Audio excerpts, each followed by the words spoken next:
புதுச்சேரி சிறையில் உள்ள கொலை குற்றவாளிகளின் உத்தரவின் பேரில் ஒடிசாவிலிருந்து கஞ்சா கொள்முதல் செய்து புதுவையில் விற்பனை செய்த இளைஞர்கள் கைது செய்யப்பட்டுள்ளனர். அவர்களிடம் இருந்த 3.50 கிலோ கஞ்சா பறிமுதல் செய்யப்பட்டுள்ளது.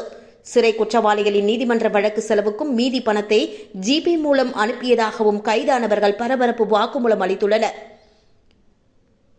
புதுச்சேரி அடுத்த ஆரோவில் மற்றும் வில்லியனூர் உட்பட சுற்றுப்புறங்களில் உள்ள ஹோட்டல்கள், பள்ளி, கல்லூரி மற்றும் இடுகாடு பகுதிகளில் கஞ்சா விற்பதாக போலீசாருக்கு ரகசிய தகவல் வந்தது.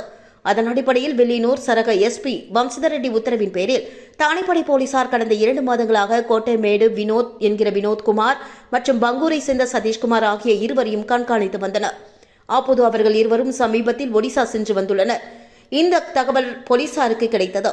இதனால் சந்தேகமடைந்த போலீசார் தொடர்ந்து தீவிர கண்காணிப்பில் ஈடுபட்டுக் கொண்டிருந்த நிலையில் அவர்கள் புதுச்சேரி திரும்பியதும் இருவரையும் பிடித்து சோதனையிட்டனர். அப்போது 2 கிலோ கஞ்சா வைத்திருந்தது கண்டுபிடிக்கப்பட்டது. அதனை பறிமுதல் செய்த போலீசார் மேற்கொண்டு விசாரணையில் ஈடுபட்டனர். அந்த விசாரணையில் புதுச்சேரி செம்பியம்பாளையம் பகுதியைச் சேர்ந்த தசரதன் என்பவர் கஞ்சா கடத்தலில் ஈடுபட்டது தெரியவந்தது. பின்னர் அவரை கைது செய்த போலீசார் அவரிடமிருந்து 1.5 கிலோ கஞ்சாவை பறிமுதல் செய்தனர். இதில் சதீஷ்குமாரிடம் தொடர்ந்து விசாரணை மேற்கொள்ளப்பட்டதில் பல திடுக்கிடும் தகவல்கள் வெளியாகியுள்ளது.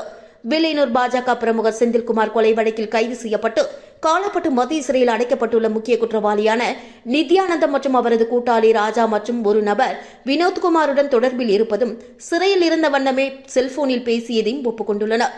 அவர்கள் வாக்குமூலத்தின் அடிப்படையில் சிறையில் ராஜாவிடம் இருந்து ஒரு செல்போன், சிம் கார்டு உள்ளிட்டவற்றை சிறைத்துறை அதிகாரிகள் பறிமுதல் செய்துள்ளனர்.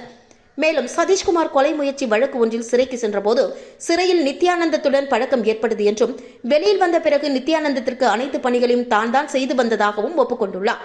மேலும் கஞ்சாவிற்கும் பணத்தில் நித்யானந்தத்தின் வழக்கு மற்றும் வழக்கறிஞர்கள் செலவுக்கு பயன்படுத்தியதாகவும் மீதி இருக்கும் பணத்தை நித்யானந்தத்தின் மொபைல் நம்பருக்கு ஜிபே அனுப்பியுள்ளதாகவும் ஒப்புக்கொண்டுள்ளனர்.